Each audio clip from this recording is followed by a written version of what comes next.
Good evening అండి. First year Sanskrit చూద్దాం ఒకసారి. కొన్ని మిస్టేక్స్ ఉన్నాయి, అవి కరెక్ట్ చేద్దాం. ఇది హోల్ సిలబస్ అండి.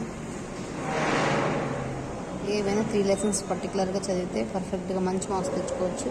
పద్య భాగం, గద్య భాగం అండ్ ఉపవాచకం. ఇది గ్రామర్ పార్ట్. మనకి పద్య భాగం, గద్య భాగం, ఉపవాచకంలో చూసుకుంటే థర్డ్ లెసన్ నుంచి 2 క్వశ్చన్స్ వచ్చేటువంటి ఆస్కారం అయితే ఉందండి. ప్యాటర్న్లో కూడా మనకు అలాగే ఇచ్చారు. ఇందులో కూడా 3 లెసన్స్ పర్ఫెక్ట్గా చదువుకుంటే సరిపోతుంది.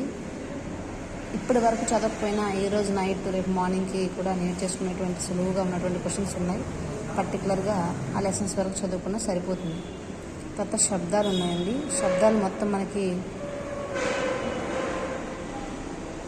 తర్వాత ధాతువులు కూడా ఉన్నాయి, సందులు, లెటర్ రైటింగ్, అనువాద అభ్యాసం ఇవన్నీ ఉన్నాయి.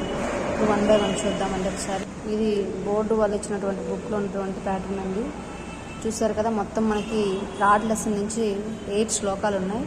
అందులో 1 to 4 ఒక స్లాట్, మళ్ళీ 4 to 5 to 8 ఒక స్లాట్ అండి. అందులో నుంచి ఒక శ్లోకం, ఇందులో నుంచి ఒక. ఏవైతే స్టార్ మార్క్స్ ఉన్నాయో శ్లోకాలు అవి వరకు వస్తాయండి. తర్వాత సెకండ్ రోమన్ వచ్చేసి మనకి నిబంధ ప్రశ్న అంటే ఎస్ఏ క్వశ్చన్స్ అండి. అవి కూడా మనకు ఉండేది పద్య భాగంలో అయితేనేమి, గద్య భాగంలో అయితేనేమి 4 ఎస్ఏస్ ఉన్నాయి.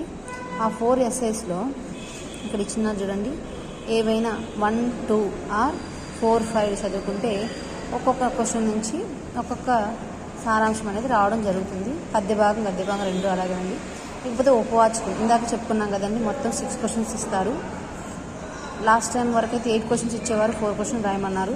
కానీ ఇప్పుడు 6 క్వశ్చన్స్ ఇస్తారు, 4 క్వశ్చన్స్ రాయాలి. ఇందులో థర్డ్ లెసన్ నుంచి మనకి 2 క్వశ్చన్స్ రావడం అనేది జరుగుతుందండి. సందర్భ సహిత వాక్యాలు కూడా చూడండి.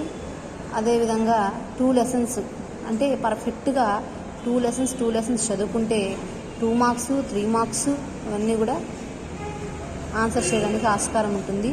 లఘు ప్రశ్న అంటే 2 మార్క్స్ అండి. పద్య భాగం, గద్య భాగం మీద 3 లెసన్స్ కంప్లీట్గా చదువుకుంటే చాలండి. 5 లెసన్స్ నుంచి మనకి 6 క్వశ్చన్స్ అనేసి రావడం జరుగుతుంది. 3 క్వశ్చన్స్కి ఆన్సర్ చేయాలి. లెటర్ రైటింగ్ మొత్తం మీద మనకి 4 ఉన్నాయి. ఆ 4లో ఫస్ట్, సెకండ్ అయినా చదవచ్చు, లేదా థర్డ్, ఫోర్త్ అని చదువుకోవచ్చు అండి. తర్వాత శబ్దాలు మనకి మొత్తం 4 పార్ట్స్ ఉన్నాయి.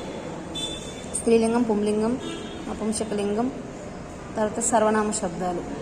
మన చాయిస్. పుంలింగం, స్త్రీలింగం అని చదువుకోవచ్చు, పుంలింగం నపుంసకలింగం చదువుకోవచ్చు, నపుంసకలింగం స్త్రీలింగం చదువుకోవచ్చు, సర్వనామ శబ్దాలని చదువుకోవచ్చు. ఏవైనా 2 పర్టికులర్గా చదివితే